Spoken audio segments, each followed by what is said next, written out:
వరకు చూసిన మూవీస్ లో సింహాద్రి తర్వాత సింహాద్రి 2 అనిపించింది.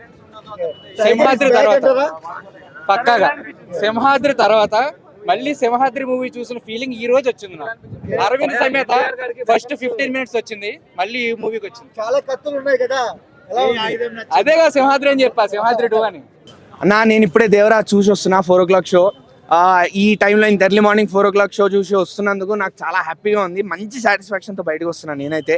ఎందుకు అంటే మూవీ అనేది మంచి ఫీస్ట్ ఇచ్చింది నాకైతే మాత్రం. కొరటాల శివ గారు ఆయన ఇంటర్వ్యూస్లో ప్రామిస్ చేసినట్టే దేవరా ఉండే ప్రపంచంలోకి, ఆయన సృష్టించుకున్న ప్రపంచంలోకి మనల్ని తీసుకెళ్ళగలిగారు, కనెక్ట్ చేయగలిగారు మనల్ని, ఆడియన్స్ని. So definitely very much happy with the movie.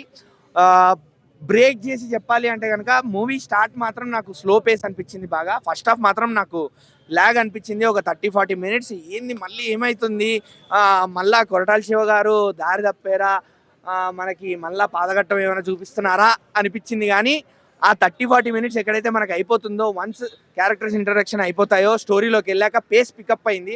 ఒక రకంగా అదే మంచిదైంది. ఎందుకంటే స్టార్టింగ్ నుంచి హై పేస్లో ఉంటే ఎక్కడో చోట సడన్గా పడిపోయేది. బట్ అదే ప్లస్ అయింది. స్లోగా రేస్ చేసుకుంటూ, బార్స్ రేస్ చేసుకుంటూ వెళ్ళి సెకండ్ హాఫ్లో కూడా అదే పేస్ కంటిన్యూ చేశారు.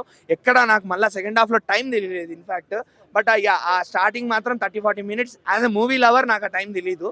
సో ఓవరాల్గా మూవీ మాత్రం చాలా బాగుండింది. మూవీకి మెయిన్ ప్లస్ ఏంది అంటే ఆబ్వియస్లీ ఎన్టీఆర్. ఎందుకు అంటే ఆయన తండ్రి రోలు, కొడుకు రోలు, ట్రిపుల్ యాక్షన్ చూసాం, డ్యూయల్ యాక్షన్ కూడా చూసాము. ఇప్పుడు కూడా మళ్ళీ తండ్రిలాగా కొడుకులాగా మనం చూస్తూ మంత్రముగ్ధులం అయిపోతాం ఎన్టీఆర్ గారిని చూస్తూ, ఆయన యాక్షన్ సీక్వెన్సెస్ని చూస్తూ. ఎస్పెషల్లీ ఆ కళ్ళు, ఆ డైలాగ్ డెలివరీ, ఆయన ప్రపంచంలో ఆయన క్రియేట్ చేసుకున్న యాక్షన్ సీక్వెన్సెస్లో ఎన్టీఆర్ గారు ఇచ్చిన డెలివరీ ఏదైతే ఉందో అది మాత్రం చాలా అల్టిమేట్. దీనికి తగ్గట్టే అనిరుద్ధ్ గారు పూనగాలు వచ్చే బీజిఎం కొట్టారు, పూనగాలు వచ్చే సాంగ్స్ ఇచ్చారు. ఎన్టీఆర్ గారి డ్యాన్స్, ఆయుధ పూజలో డ్యాన్స్ చాలా బాగుండింది.